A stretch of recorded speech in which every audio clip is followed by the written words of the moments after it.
Coming up this week on the OK Bloomer podcast. Number 3. And we were like, what? I want to run him over with my car. Holy shit, we're Aaron Neville fans. I didn't even know. Don't know about the future. Don't. They don't care about the future, cause they live it in the past. Sal and Curtis are taking all 5 seasons of Blossom to task. You'll laugh, you'll cry, you'll be weak in the knees. This show's got more range than Nick on the keys. Only gal in the house, and that's how she goes. One brother was a junkie, and the other one was. Weekly lessons coming fast in the Russo flat. Blossom's teenage girl problems are as big as her hat. So take your opinionations and make them shine. It's the OK Bloomer podcast, and it's about damn time. Don't know.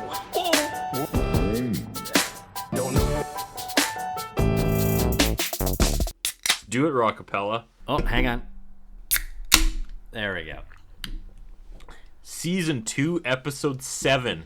What a good one. Intervention. Man. I like this one a lot. Now, you'd think when it's called intervention, an intervention might happen within the episode, and it does not. No, I was going to say the description and the title of the episode are both way off. They're misleading. It's like a bait and switch, Sal. It totally is. So, yeah, we're talking Season 2, Episode 7, The Intervention, first aired November 4th, 1991. You ready for these? That's like almost 30 years ago to the day that we're doing this. Crazy. That's crazy. Yeah, that's right. like within a week. Yeah, within a week. Right. Hit me. That's wild. All right, Disney Plus. Time of taping. It might be taping. 2023 by the time this thing airs. Yeah, but it's I got to get on that. No, that's not a shot at you. It is getting increasingly harder to get together and record these, and that's just because of our crazy schedules. But also we're true, doing it for the love of Blossom. Which is also kind of relevant to this episode. We're doing it for the, what would we call our podcasting audience? The Bloomers? Yeah, the Bloomers. The Bloomers. The Bloomers. And if you're late to the party, you're a late bloomer. Which was almost the name of our podcast. Yeah, until my son came up with a better name, which is cool. All right. Let's get into it. Disney Plus. Do it. Ready for this? Nick I'm ready. misses out on the chance to perform on The Tonight Show. Okay, that's their takeaway. So it's called Intervention, and that's the description. Yeah. So is he, after reading that, are you like, is he having an intervention? Because Nick gets so messed up on drugs and alcohol that he misses the chance to be on The Tonight Show? I don't know. Or maybe he missed The Tonight Show, and that sent him spiraling, and that's why they needed the intervention? Right. Or he missed The Tonight Show because he was at an intervention. Oh, a third option, yeah. Right? None of those things happen. None of those things happen. Or 4, none of the above. Yeah, exactly. It's like multiple choice all over again. Right? Okay. When in doubt, pick C. TV Database says Anthony warns Joey that his friend might be getting hooked, while Nick plays hooky with Blossom and misses an important telephone call. They tried to have a play on words with the word hook. And hooky. And you know what? what? And it didn't work. I did not realize that all. until I started reading it back right now. It failed in ways I did not think the human language could possibly fail, but they managed to do it. All right, well, let's see what the user-generated IMDb says. Hit me. Okay. Intervention, 7.6. That's what it got out of 40 views, 40 rates. 40 viewers who rated it, 7.6.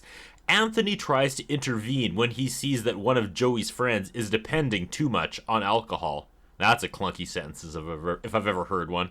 Right. And then the second part is Blossom and Nick decide to ditch school and work to spend a day together having fun. So not bad. I like it. Can we talk about Joey's friend right off the bat? Was it Frankie? Frankie, yeah. I see a still picture of him, like the thumbnail. Yeah. It's Anthony giving him real talk, and he's standing there in his white wife beater. Yeah. Like Stan from the Eminem video. And I don't know if I've ever seen someone on television whose face I want to punch more than this guy. Right? I couldn't place it, but you're right. I want to run him over with my car. Like, yeah, I'm not even joking. He totally has that face. He made me fly into rage. you're not having a sympathetic character with an alcohol problem when you're casting this guy and having him act like that. I was like, good. Right? Good. Go drink yourself to death. You're trash. You're trash. Everything about you's trash. Your hair. There's no explanation face. as to where he goes, and he ends up in the pit. Well, I mean, we know he's going to end up in the pit. So, yes. I mean, he very well could have drank himself to death. So, in our Blossom canon, that's what happened. Because, yeah, you're right. Just you wait, my friend. Just you wait. Oh, man. All right. Cold open, Sal. Right? Has this ever happened before? No, this is the first time we've had a cold open. What is this? The Muppet Show? What is happening? Things are different in this episode. It just, like, I've taken note of a few things that were kind of different. And it just... Cool. Yeah, it just made me think, like, I don't know. We'll get into it in a little bit later. But, yeah, there's a cold open, which is weird. Yeah. And it's not good. It's not a good cold open. It doesn't add anything to the episode. It doesn't suck you in, but take us through. What do we got? Blossom and Six are in the living room, and okay, actually, you know what? I should probably preface this entire thing by I decided to go a little bit different this week and see how things work. I didn't go in. You watched it backwards? I didn't go in depth with my notes. You watched it in 1.5 speed? Pretty much, yeah. Just to see. So why don't you take us through it? All right, see, you didn't take notes. Okay. Unlike last week where I took great notes and then they got deleted. Oh, yeah. What's the update on that? I used actual notes, and on my one phone, I can't copy and paste from notes anywhere else. Isn't that funny? Oh, no, I can't paste into notes. Like, I tried taking what I had already written in Gmail, copy it and paste it into notes, and it won't let me. But my other phone does. So, still a minor glitch. My technology demon is still reminding me who's boss, but I found a workaround. My other phone works. Okay, Joey walks by Six and Blossom, who are doing homework on the couch. Yeah. And all he says is, "Hey, guys." And then he leaves. He goes into the kitchen. And Six asks Blossom if she thinks Joey is really that stupid, or if it's just an act. And I'm like, all that from "Hey, guys"? And then Blossom cuts this long promo, this just sermon, on how stupid guys... and how you think you want a stupid hot guy, but you really want a smart guy. And it's just this 2-minute run-on lecture. The only note that I wrote here is that Joey works in the toll booth. Yeah. I didn't even track it. It was like, what, where?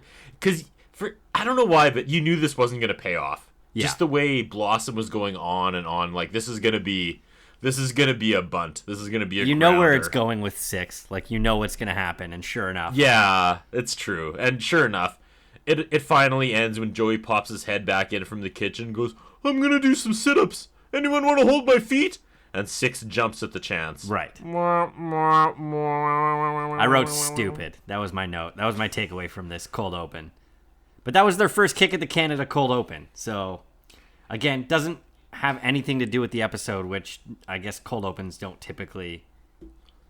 Normally they don't, but yeah. So now they've decided to add a cold open segment to Blossom. We'll see if this carries on going forward. Is that hot, though? Like, am I missing something? What do you If mean? some supermodel was like, "Do you want to hold my feet while I do sit-ups?" I'd be like, "Nah, not really." Yeah.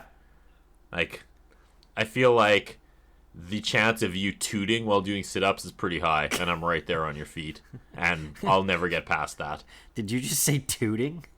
Tooting? Yeah. I don't know. What do you call it? Not tooting. I'm trying to censor myself these days. All right. I don't know where we are with the word fart or pass gas. It's just all... I'm not a big toilet humor guy. I'm not either. That's why it's... Like, yeah. it makes me uncomfortable. Like, I just don't... Me too. I find That's that fascinating. humor really Me too. gross. Yeah. It really does. Like the word fart. Like I never say it. Right? I never say it either. I don't like Wow. saying it.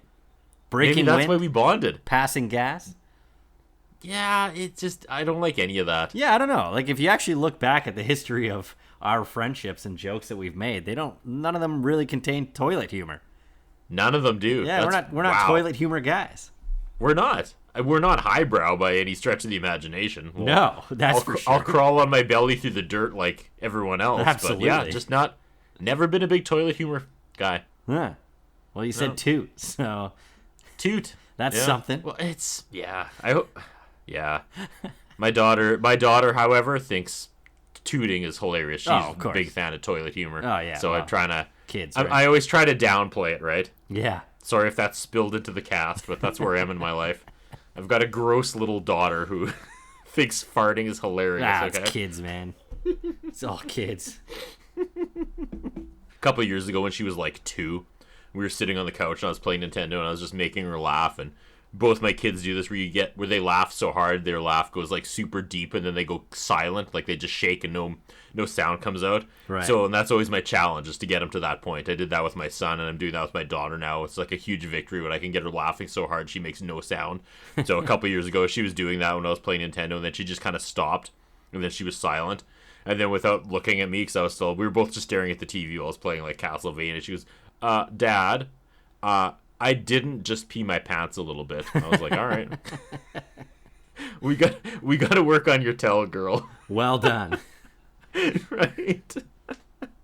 And that's the funniest like bathroom joke I have. That's pretty good. That, and one time we were at a this is actually good. You'll find this funny because you know my wife and how awkward she is.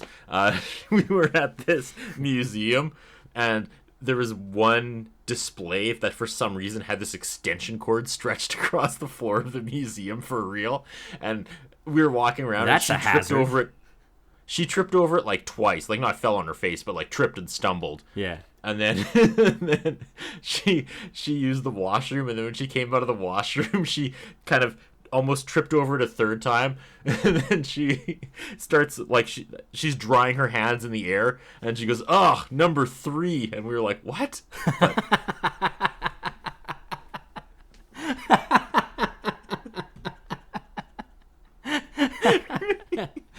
Do not go in there. Woo! But I was like, "Number 3? What are you talking about? Yeah, that's. What the hell, girl?" Oh man. That's. We still bring that up about once a week. Not a week goes by that either like my son or I come out of the bathroom shaking our hands going, "Oh, number 3." Yeah, see, like, I don't like toilet humor, but, like, I feel like every time she would get up and be like, "Oh, I gotta go to the bathroom," be like, "Oh, you're going to do a number 3 again?" I don't even want to know what number 3 is. But Yeah. it was just she yelled it too, which was funny. So the entire like snooty museum goers saw my wife coming out of the bathroom shaking her hands dry going, "Oh, number 3." Oh, that's amazing.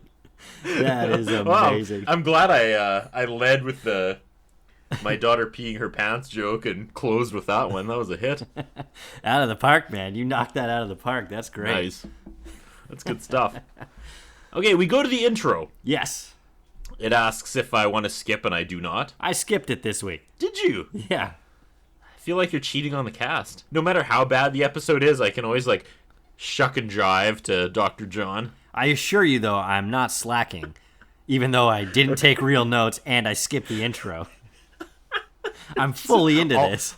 All the signs point to slacking. However, No, I'm here You're for gonna- it. I'm here for it. you're gonna blow my mind. Okay, I liked the cold open. It had nothing to do with the show, and they could have done a better job. But I Yeah. feel like this show could actually use a "this week on Blossom," and that would be the cold open. Right. They could have like a montage of some of the bigger moments from the episode, like we do with our podcast. Right. What do you get from a cold open, though? Like, why do sitcoms do it? And, like, why now? Why did they decide to add it now? Was it like they didn't have enough, this was filler, they didn't have enough content for the actual episode? I just want to know what it adds. I think if we have discovered anything about this show is that it's very reactive. Yeah. Okay. Between the weird cuts for the reaction shots they add once in a while, it's like one of the 5 or 6 main culprits goes home and watches like NBC or ABC, like an established show, and takes notes and is like, "Let's try it this week." Right.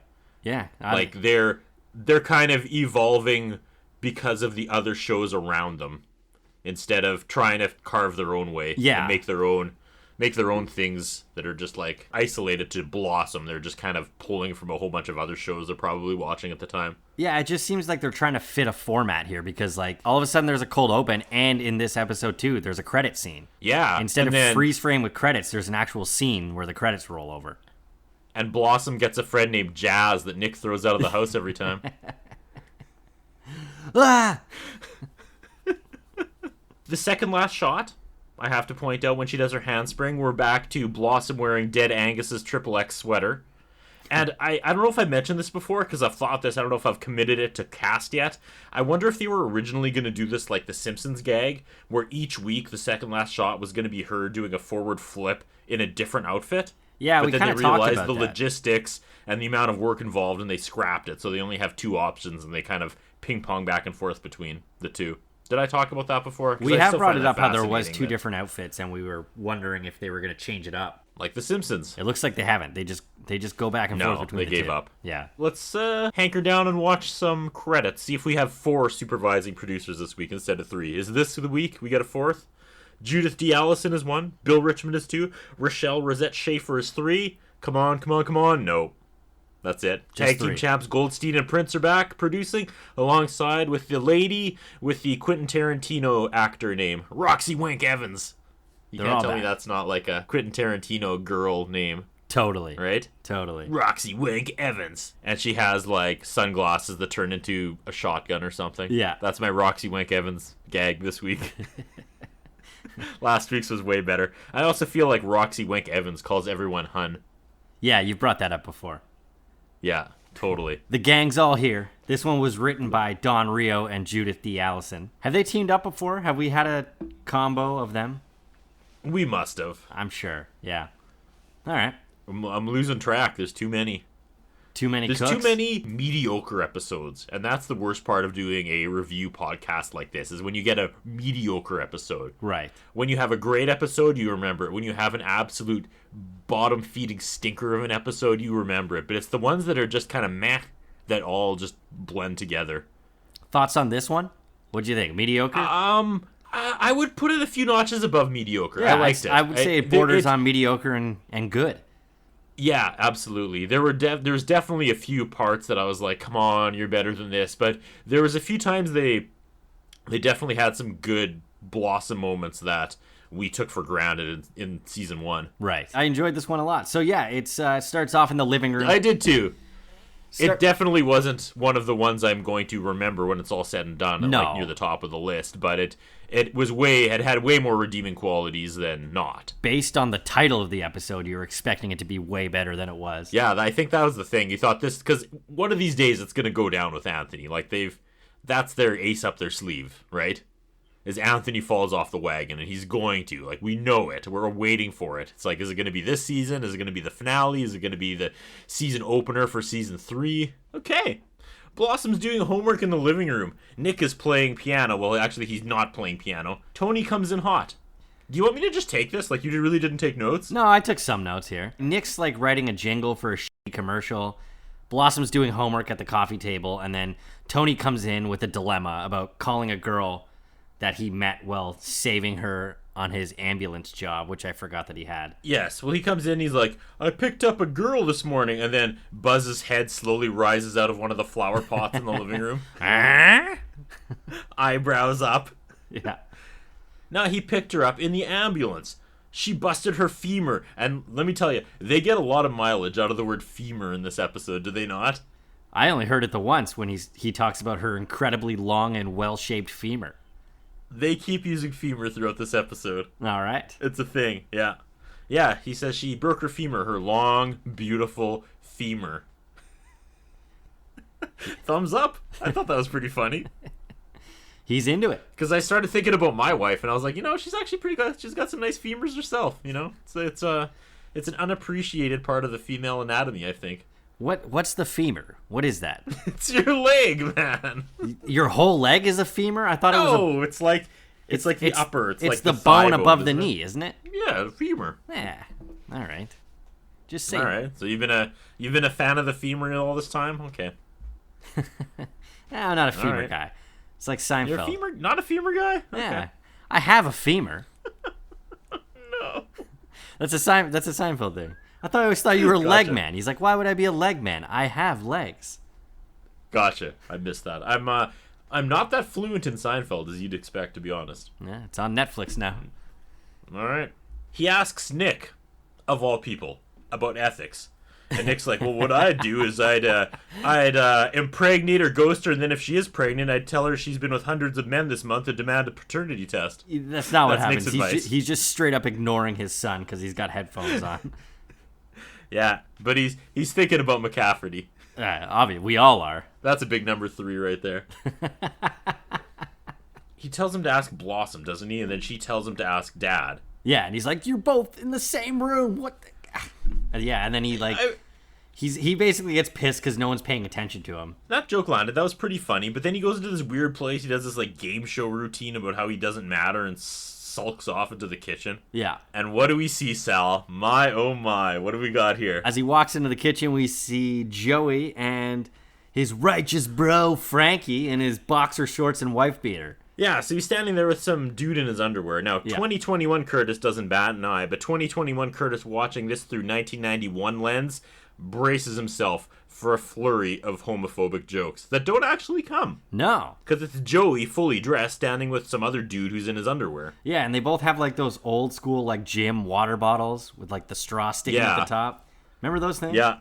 I do remember those things. Used to get them like free each summer at like Max or 7-Eleven, right? That was always a promotion. They always stunk like gym locker. Yeah, they did. Just unsanitary. You could never clean them, and like you threw them all away. They would always crack, and the logos would come off, and they would look like 2 years old after you washed them twice. Yeah, it's funny though, because like it's not like a super uncommon thing, but like when I saw them in the show, I was like, oh, that's such a 90s thing. Like those water bottles don't exist anymore. I think there's like 600 of them at every Value Village in Canada, but oh yeah, like you gonna buy that? Because you can't. Why would you buy a used water bottle at Value? You can't Village? replace the straw. How gross is that? Yeah, that's disgusting. Right. So Frankie is his name. And he puts his fist in the air and says, righteous. Yeah. And see, these two just got back from a party, Sal. And Frankie is acting like Joey Lawrence, acting like Joey Russo. They almost had similar voices. Like, it seemed like he was trying to do Joey's voice. That's what I mean, right? And so they're drinking vodka out of sports bottles. Just Frankie is. Yeah, we don't know that at first, though. No. I thought we were jumping forward a lot of spaces here if Joey was just openly drinking in the kitchen at first. Yeah. But we weren't there yet. No, so the reason that the guy is in his underwear is because he rode his skateboard off of a roof at a party into a pool full of Jell-O. Tony basically gets on this guy's case for doing dangerous stuff and drinking. So Frankie tries to say, oh yeah, I'm drinking vodka in this water bottle and it's got no smell. And then Tony grabs it and smells it and knows the exact brand of vodka just from the smell alone. That's pretty funny. Yeah. He's like the booze whisperer. And do you think kids watching this now, if any kids are actually watching this, were like, oh man, skateboarding off the roof into a pool of Jell-O? That sounds like 90s parties must have been so lit. But they weren't like that. No. Nobody skateboarded into a pool full of Jell-O. How would one fill a pool full of Jell-O? Yeah, that's true. This is just dumb. Whoever's party it was, their parents must have been pissed. That's such a 90s thing, though. Like, oh, the wacky, wild, out-of-control party. Like, no one has parties like that anymore. The kids sit on their phones. True. Right? Like, I can't imagine people getting... With everything being able to be recorded now, I actually think about this often. I bet you there's no, like, absolute crazy parties anymore. Well, there can't be, right? There's just evidence of it everywhere. Yeah. So no one's skateboarding into a pool of Jell-O in 2021, sorry. Anywho, Frankie is overacting to the point where I hope the lesson this week is that his character actually overdoses and we get to toss him in the very growing pit of one-shot Blossom characters where he sinks to the very bottom. One could hope. I hate this guy so much. Yeah, so Tony starts giving him the lecture about drinking, and then Frankie asks him to cut him some slack, and Tony just kind of lets it go here. Yeah! For the first time. First of all, we realize that Joey is not drinking. Yes. And then, yeah, they start getting snippy with each other, and Anthony backs down. I thought that was kind of weird at first. Yeah. It escalates later, which kind of makes sense, sure. But yeah, he lets it go at this moment in time. And they had such an opportunity to be the show everyone talked about this week, but they lowballed it. So they try to walk through the living room and not make a scene because Nick and Blossom are in there, even though Frankie is in his underwear and drinking vodka. So they kind of sneak by, and then drunk Frankie asks Blossom how she likes his outfit. And she says, it kind of sags in the back, meaning his butt. But man, sags in the front would have been an absolute home run. If Blossom made a small penis joke to drunk Frankie, Yeah. I would have just like closed the laptop and been like, that's it. We don't need to review anything else in this episode. That's probably one that got cut out of the script. Wank Evans was just like beside herself because there's nothing funnier to Roxy Wank Evans than small dicks. Yeah, she's the type. That's her go-to. Yeah. You have no idea how many small dick jokes have been cut out of scripts thanks to her. Every week she shows up with like 3 new ones and they all get cut. And you think her shoulders would slump, but they don't. She just shows up the next week with 3 more and they get cut. One week she's going to get one in there. We're rooting for you, Roxy. Right? Sags in the front would have been much funnier, but I get it. We get too many cooks and Blossom is running out of the house for school. Yeah. And Nick says he'll see her at her concert tonight. And she says, the concert was last week. And he says, sorry, I missed it. And she goes, you were there. And then I said, is Nick on drugs? Is he getting the intervention this week? Right? Maybe they're going to have an intervention for Nick and Frankie at the same time. Yeah. Blossom says she had an epiphany. And he says, put some Clearasil on it. And I put my head in my hands. Yeah, it's not good. It's not good. No. Yeah, so she basically says that their lives are so busy, and while they see each other every day, they never actually spend any time together. And I was like, yeah, I kind of get that. The endless cycle of just living, you know? It's kind of it's kind of what we've been doing, why we haven't really recorded the podcast, because we've just been living our stupid lives. It's true. Mayim cut another, 2-minute, one-take promo about how their lives are so busy. And I was like, what is that's the second one this episode. And I was wondering if she was trying to get theater roles or something. Maybe. Because she doesn't usually get these big chunks of dialogue, yeah.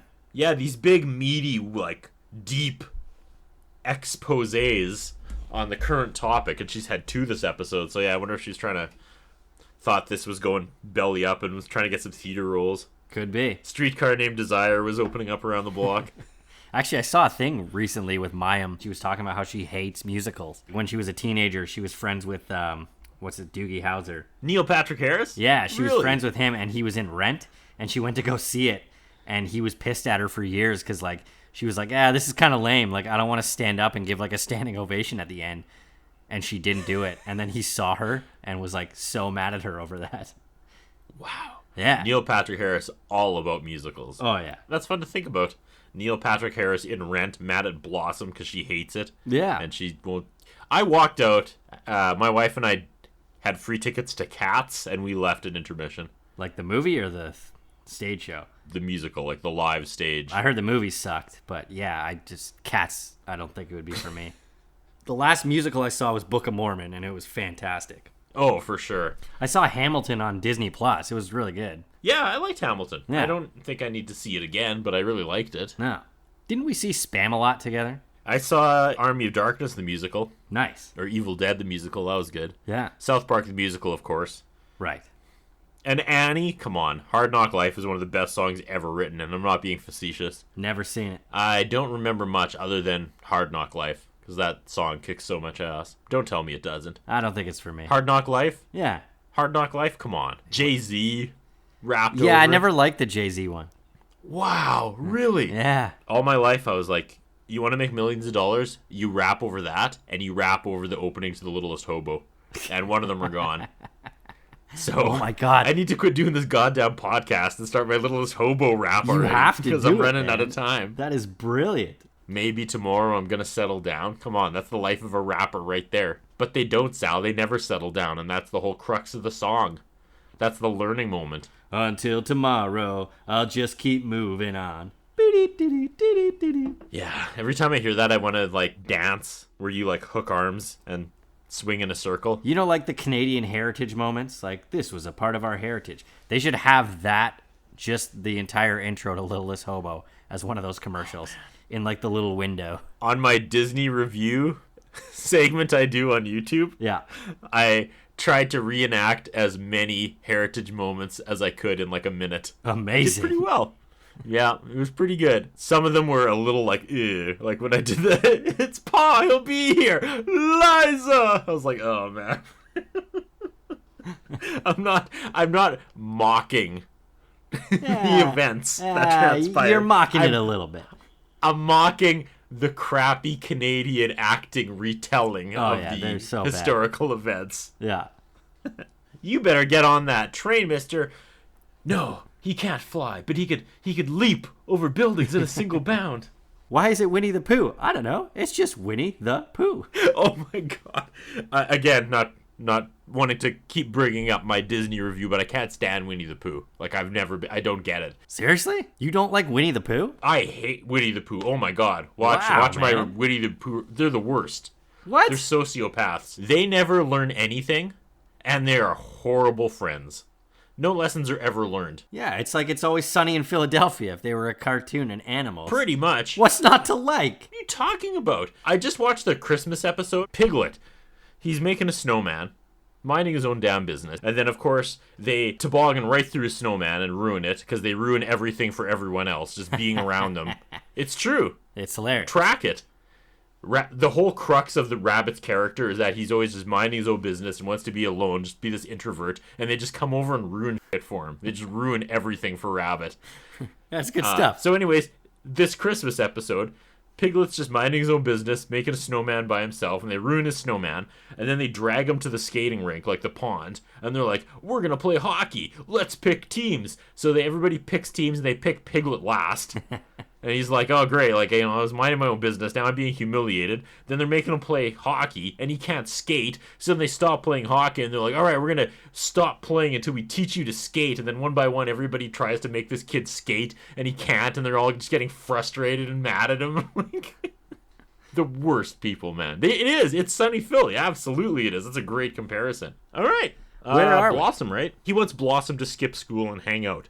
He writes her a note about being sick. He writes her a note to give to her teacher about how she's sick. Yeah, and when was the last time a parent wrote a note by hand to a teacher, right? Yeah, but it's also like she's not going to school that day, so when's she going to give them the note? Yeah, but it was just such a like, oh yeah, we used to do that. He signs his name at the bottom and Blossom goes, oh no, that's not how your signature look. It looks more like this. It was good. Which is totally... I like that. Yeah. They tell Joey the plan for the day and he's like, oh, you think I'm an idiot? You guys are going to skip school and skip work? Like, yeah, whatever. The siren's going off. Fun dad alert. Fun dad alert. Oh, it only gets better, my friend. They leave and Anthony comes in and he and Joey are having cereal, but there's no milk. So Anthony pours orange juice and starts grilling Joey about Frankie. Yeah. And Joey gets super defensive. He's like, look, just because you're a drug addict doesn't mean everyone else is. And he's got a point. Yeah, but... And then he goes, you're like one of those ex-smokers that now sells Bibles in the airport. Yeah, but I mean, I guess Anthony's able to catch the signs in people that are, going down the wrong path. So he's just worried about him. But yeah, Joey gets like overly defensive here. And then he mentions how Frankie's been his best friend for his entire life. Yet this is the first time we're seeing him. And it's the last. Yep, absolutely. Joey cuts a promo and he's like, I know him like a brother. When Anthony was using and not around, Frankie was like the brother to me. And we have never met this character before. Right. Joey tells him to back off and Tony lets it go once again. He's like, all right, yeah, whatever. But hey, also, isn't he doing what he calls everyone else out for doing over all the other episodes? Like being passive but not actually getting involved if someone's in trouble? Yeah, I guess so. I don't know. Maybe I'm remembering it wrong. But I always feel like he's like, oh yeah, I just needed someone to like be that guy that said something and maybe it wouldn't have been so bad. I don't know what he's trying to do here, but yeah, he again just kind of lets it go because he can tell that Joey's like really pissed about it. And then we pivot into a strange place I did not see coming because the phone rings. Yes, and it's Tommy Newsom from The Tonight Show. Joey doesn't believe him and he hangs up on him. I wrote, what the hell was that? I didn't know if we were going to see him again. And then Buzz comes in. And Joey's about to leave for school, and then Joey tells him where the spare key is hidden for the house. He wants a key, but Joey promised his dad not to give him a key. That's funny stuff. Yeah, that's good stuff. I like that, because I wouldn't give him a key and either. Okay, Buzz is wearing a beige jacket and a red plaid hat, so I assume he just got home from hunting wabbits. Yeah, right. It's wabbit season. Right. And by hunting wabbits, I mean nailing a bunch of old broads. Well, obviously, yeah, because that's what Buzz does, right? It's the whole character. Yeah. So then the phone rings, and Buzz picks it up this time, and apparently he knows Tommy Newsom. I guess Tommy needs a substitute piano player for The Tonight Show. Hold on. First of all, he goes, Buzz, I thought you were dead. And Buzz goes, well, I was working at the Holiday Inn for 2 years. Yeah, suck it, Holiday Inns. The Blossom Writers are coming for you. Yeah, right? You don't give Richmond proper room service, you're on the list. Yeah, it's They like, wanted that steak well done, not medium rare, bitches. yeah. Oh, that's going in the script right now. He pulled out some paper and started scribbling, not breaking eye contact with the poor bellhop. You're in the script. No one will ever stay here again, thanks to me. Buzz says Nick's not around, but then he stands up for Nick and calls him responsible. Yeah, he says he'd be thrilled, and he's a really responsible guy. Hard cut to Blossom and Nick sneaking into a movie. Ah, you zany kids. Right? Then they dance in the lobby. Yeah. It's like, I didn't hate it, but it was a very weird scene. Yeah. You know, like, I think if I was watching it as a kid, I'd be like, nobody's dad acts like that. But now that I'm a dad, it's like, yeah, sometimes you force the fun because you're feeling guilty. Not about, like, anything major, but just like, yeah, you know what, I haven't hung out with my kid for a long time just because life's so busy. So now we're going to hang out and it's going to be so fun and everybody knows it's forced, but you just got to do it. And so I kind of resonated with that scene. Or like, it's so dumb he's dancing with her in the lobby, but at the same time, like, I get it. I didn't mind it. There was a few over-the-top things that I thought he did this episode, but this was not one that stood out to me. Huh. Well, all right. But yeah, they decided to sneak into a Catch an Extra movie. Tony's practicing his phone call to Sharon. Yes. And then with the busted femur. Yeah. And then the phone operator's there, which doesn't exist anymore. And I can't help but think that in Anthony's mind, he's busting her other femur, if you know what I mean. Don't worry, the ambulance is parked out front. Oh, God. So then the phone rings, and it's Tommy Newsom again, and Anthony doesn't believe him. He says, oh, yeah, Ed McMahon's on the other line, and hangs up. Yeah, so he calls back because he can't get a hold of Nick. And Buzz is going to go looking for him. And I wrote, can Buzz play the piano? Yeah. Wasn't that his thing? Yeah. And that comes back around. But I know, I mentioned that. Buzz is being unusually nice about this. The Buzz I know would be like, I can play piano. Yeah. You, Russo, I'm taking it. It just seemed like there wasn't a lot for Buzz to do in this episode, which I am 100% fine with. For sure. Yeah. So Buzz puts on his stupid plaid hat and gets ready to leave the house again. Just then, Joey and Frankie come in, and he has a moment with Joey and Frankie where Joey tries to introduce him to Buzz, although if he's been best friends since they were kids, wouldn't he have met him already? I wrote that. Yeah, right? I said, despite them being best friends for years, he has to introduce Frankie to Buzz. And you know what? I actually did kind of laugh at this Buzz line where he's just like, I've met so many kids, I don't even care. Yeah, right? Yeah. He tries to introduce him. Buzz says, I'm good. I've met enough kids. Yeah, that's good stuff. That's I think, the first good Buzz line I've heard. Right? I would enjoy Buzz crotchety old man. Yeah. But not Buzz that, like, still scores with the ladies. Yeah, like, grumpy old man works. Yeah, for sure. And it's more, like, in line with this show, I feel. Yeah. Well, maybe that's where they're going with it. Well, thank goodness. Yeah, so... It's just weird having a show that's, like early prototype feminist characters. And then there's this old dude that just, his whole purpose is to lie and bang random women, you know? It doesn't make sense on a lot of levels with what they're doing here with Blossom. Yeah. Joey and Frankie are going to the batting cages. Joey runs upstairs. Tony sits on the couch with Frankie and pulls out 2 empty, tiny bottles of booze and says he found them in the laundry. And Frankie's like, you drank them both? Yeah. And Anthony says, no, the wash cycle did. And now it's out there trying to bum money off the dryer. Nice. Money! Nice. I loved it. Yeah. Like, for real. I thought that was a funny line. And he delivered it great. Yeah. He delivered it not over the top. He delivered it the perfect...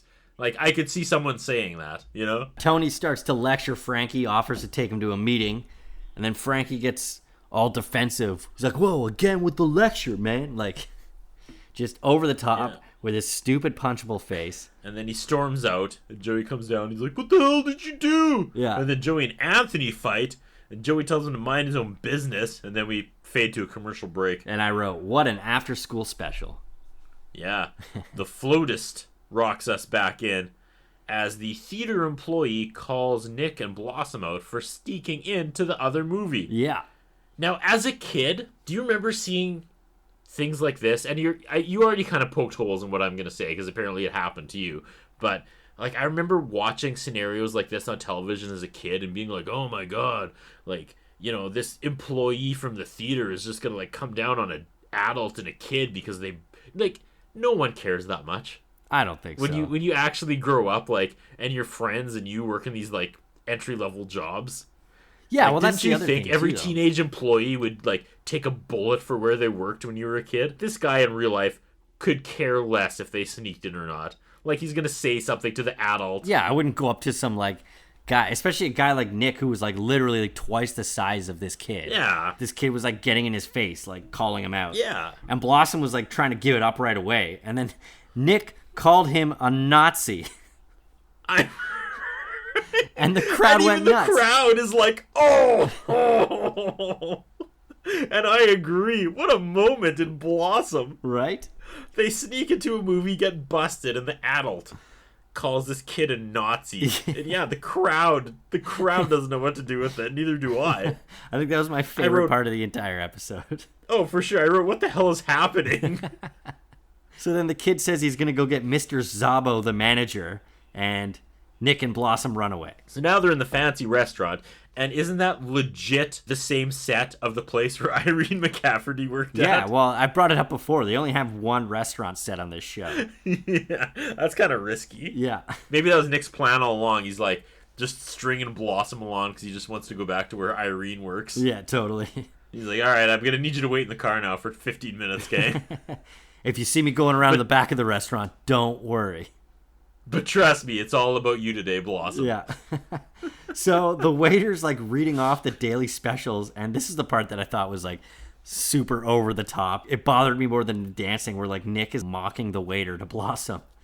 Yeah, it was weird. Yeah. Again, fun dad, right? He's trying so hard. Yeah. So then he's like, oh, we're not going to get any food. They end up ordering ice cream.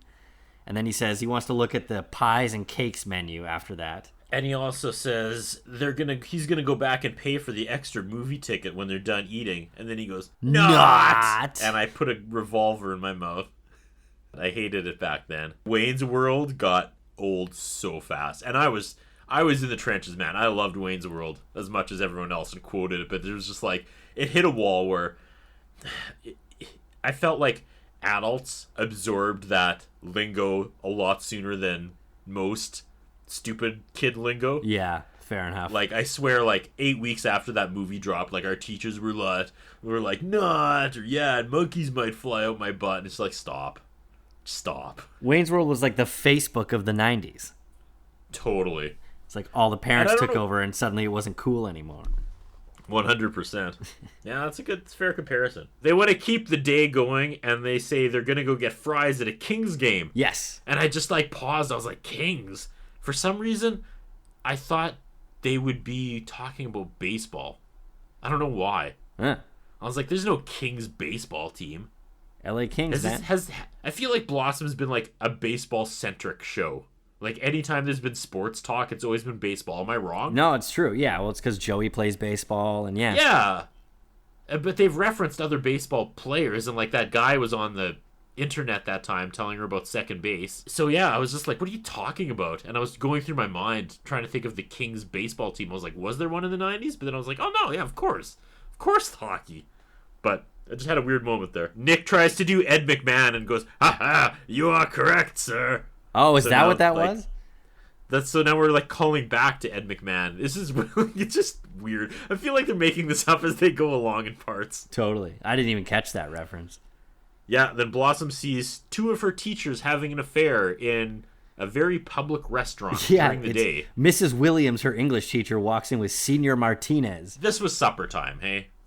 I guess so, So I was yeah. like, why aren't they in school? And then Nick says Senior Martinez would call this a Mexican standoff. Yes. 1991 racist humor. Love it. I've heard that phrase before, though. Is that a racist thing? Mexican standoff? Yeah, I don't know what... I meant to look it but- up. No, it's an old-timey saying. It's probably offensive by today's standards, but assigning it to a Spanish speaking person. Spanish teacher Yeah. would probably be offensive. Yeah, so Blossom yells out to her English teacher, and her teacher just turns around and goes, "Hey, Blossom, we had a test today. You got 100." And I laughed, and I wrote, what a corrupt little universe this is. Right? Right. Blossom and Nick high five. I like that. That was They pretty do good. this weird, like, handshake, don't they? Yeah, it was. Yeah, I guess. Did they so. do, like, kind of like the too sweet after they gave each other a high five? I couldn't really.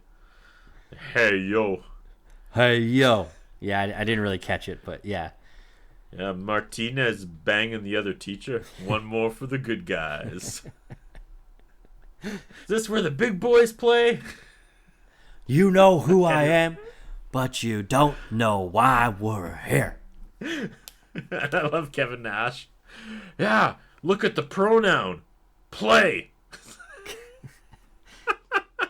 They took so many years until they figured out play is not a pronoun. Seriously, go back and watch them replaying that clip from whenever it was 1996 until about 2014. And then suddenly all their NWO flashbacks, they cut that line out because someone was finally like, it's not a pronoun, man. That's a verb.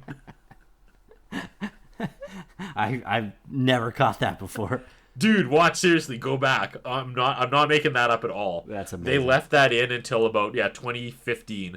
Wow. Then suddenly they edited that out. Like they finally hired someone who knew what a pronoun and a verb was. But there's Kevin Nash. Look at the pronoun. Play. Oh, he got me. He got us. Back at the house, Tony's still trying to make the call to Sharon. And Six comes in. And I don't think these two have ever had a scene together. I leaned forward during this. Yeah, it's a combination that hasn't happened yet on the show. Absolutely, and I was there for it. Right? This felt fresh, like for real. Yeah, it did, yeah. So Anthony asks if he can help her because she's freaking out. And she says, no, it's about guy-girl stuff. Ah, burn! That was probably where I laughed the loudest in this episode. Wow. Just throws it right in his face. Like, poor Anthony. He's just so neutered. He's just, like, asexual. He's, like, self-reproducing at this point. So they give it a shot. And then it's almost getting weird, right? Where it feels like they're kind of teasing Anthony and Six, even though that's, like, impossible. I never got that vibe. No, you didn't got that. I got that just for, like, I was like, oh. Because also, like you mentioned, we've never had a moment where these two have interacted alone. Yeah. And so they're doing this thing where they're pretending to talk to each other romantically. And in any other sitcom, that's where that would have gone. Yeah, I guess you're right. Yeah, but no, it doesn't go there. Tony's giving her advice because she's asking about this guy. And really the advice that he's talking out is really his own problem. He's just talking it out to Six. But it gives her the courage to go and ask this guy out. So she leaves, and then he decides he's going to call Sharon. But not right now. And for the record, Jenna Von Oy, I'd break those femurs. Yes, you have stated that in the past. Any day of the week. So then Joey walks in, and he's pissed. He's all sad and pissy. And Anthony's like, look, if I see someone with a gun in their mouth, I'm obliged to say something. Jesus Christ! That's a weird reference. Like, you would not have that on TV today. No, that's true. He's like, even if it's just to suggest they do it, use a toothpick. And I'm like, hey, yo. Hey, yo. I'll stop. We're not going to get anything done if I keep doing my Scott Hall. Oh, no. Oh, I thought that was Scott Hall, like, in an accident because he was drunk. No, that was his intro. They could have used Scott Hall in this episode. All right, let's proceed like this is going well. Joey Lawrence, believably mad. I give the acting award once again to Joey Lawrence. Yeah. For this scene. He's freaking out in a way you would freak out about your brother if you were pissed at him. Yeah, exactly. Like, I thought he knocked this scene out of the park. Definitely the most serious scene in the show. Yeah, Joey kills it. Actually, did you notice here, like, when Joey steps up to Anthony, he's, like, taller than him now? Yeah, I talked about that last week. Yeah. Like, how did Joey suddenly become a foot taller? Yeah, I feel like in between last episode and this episode, there might have been time in between when they shot it, because, I don't know, just, like, everybody looks a little different, too. Yeah. Joey basically says when Frankie comes over later, just back off, and then he leaves. Then Frankie does come in. Yeah, so Joey's walking downstairs with a bat. Frankie comes back with his water bottle, And Joey goes into the kitchen, and Frankie helps himself to the liquor cabinet. What a piece of shit. Don't you love this moment, though? Like, how many times did that happen to you growing up, or even as, like, a young adult, where you, like, defended and went to bat for someone when everyone else said they were a complete piece of shit, and then, like, the next day you're like, oh, okay. And then they do a shitty thing that everybody, like... Yeah. Yeah. That everybody warned you about. Yeah. You're like, okay. But then, like, This Joey's sucks now. playing it off all cool at first. He just comes in. He's like, hey, man, that's not cool. He immediately knows Anthony's right at that point. Oh, yeah. Yeah. And he's kind of, like, going into damage control. And again, like, Joey Lawrence is freaking acting. He's putting on a clinic this episode. Yeah. Like, this is a big range of emotion between being mad and now he's... Again, like I said, he's in damage control. He's like, oh, Anthony's right. This guy is... Like, he's stealing our alcohol, but I'm going to try to smooth it over because I don't want to have to, like, eat and go talk to my older brother again and admit he was right. So this plays out so well. Yeah, it also plays into the fact that Anthony does see that there is an actual problem with this guy, and Joey just keeps letting it slide because it's his buddy, right? Frankie, drunk as a skunk, picks up the baseball bat to reenact a play. Yeah. And I look around the set and I wonder what's about to get it. I know, right? I was like, oh, man, he's going to smash that cabinet. He's going to hit the lamp off the thing. Joey's getting all worried. Then Frankie picks up a pillow and hits it across the room, and Joey f***ing loses it. Yeah. Over the pillow. Yeah, and then he just jumps sides. And Frankie says he's acting like his burnout brother, and he starts defending Anthony, and it just hits the fan. And then Anthony comes downstairs to see the tail end of the argument as Frankie storms off. Now, the brothers are pals again, and Tony tells him he did the right thing. yeah, and he's like, maybe you shook him up, Joey. Maybe that was the shake-up he needs. And Joey goes, who shook you up? And then he has this weird story where he passed out and a golden retriever licked his face and that woke him up. Yeah. I didn't really track that, but he's like, I heard the same things from all my family and friends, but it was the golden retriever that was my wake-up call. I was like, all right. So then Sharon calls and asks him out. Yes. Did you get the relevance of this? No. That was the scenario Six came up with herself. Oh. She decided she was going to be the girl that asked the boy out. Right, that's good stuff. I was just thinking, like, how did she get his number? Yeah, I guess there's that too. Right. I didn't write that down because I didn't think it was important, but in true Blossom script writing, it came back around, and that little detail about Six deciding she was going to take the reins. No, that's good stuff, man. Came back around. I said, hey, man. Yeah, I two like thumbs up. That's solid writing. I didn't notice that at all. That is good stuff. Yeah, and they didn't beat you over the head with it. Anthony didn't look into the camera and go, just like Six. It might have helped me out, though, if he did. Yeah. Blossom and Nick come back with 2:20 left with credits to figure out this whole he missed the Tonight Show thing. Right, so they're wearing balloon hats, and they have King's flags.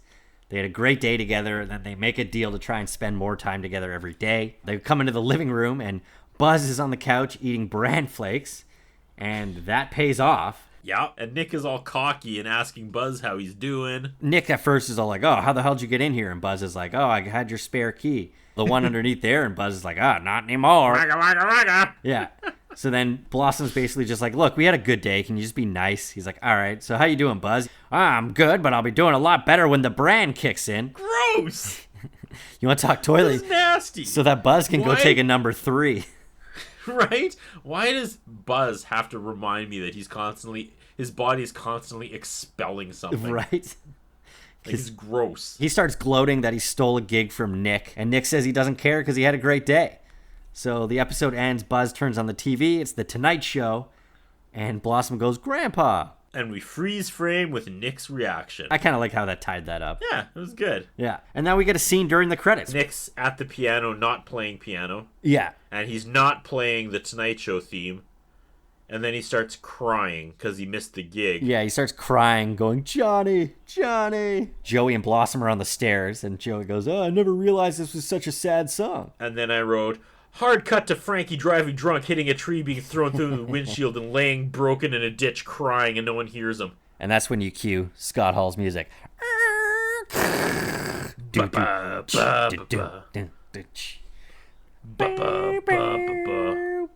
Hey, yo, I'm gonna go lick a steward's face on an airplane. So, Sal, the drunk Frankie never pays off. No. And I kind of like that.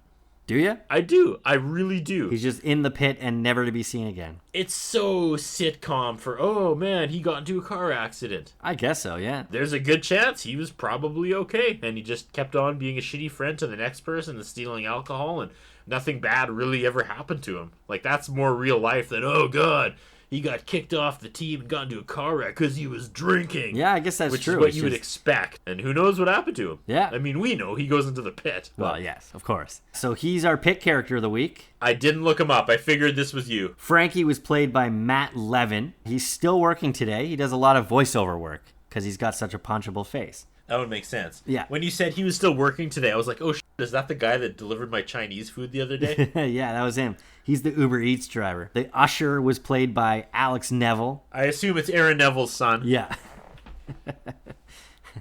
What's an Aaron Neville song? I don't know. All I know about Aaron Neville is that... Oh, say, can you see? Yeah, that was Horatio Sands played up on SNL. What so proudly we share. I'm done. Does he do that song where he's like, everybody plays the fool sometimes. Like a bird on a wire, like a drunk in the midnight choir. What? I don't know much, but I know I love you. Holy shit, we're Aaron Neville fans. I didn't even know. Tommy Newsom as himself. He was the saxophone player in the NBC Orchestra on The Tonight Show starring Johnny Carson. Newsom was frequently the band's substitute director whenever music director Doc Severinsen was away for the show, or filling in for announcer Ed McMahon. He was nicknamed Mr. Excitement by Johnny Carson as an ironic take on his low-keyed, reserved persona. He was often a foil for Carson's humor. And this is perfect. We started with toilet humor, and we're going to end with toilet humor. One night, Johnny asked Tommy if he wore designer underwear, and Tommy said, "No, I put my own designs in them." Gross. There it is. I'm out. What's next? Season 2, Episode 8, Run for the Border. That was a lot of fun tonight. That was good stuff. Yeah, this is a good Oh, one. man. I'm sore from laughing. Don't know. Don't know. Don't know. That's a big number 3 right there.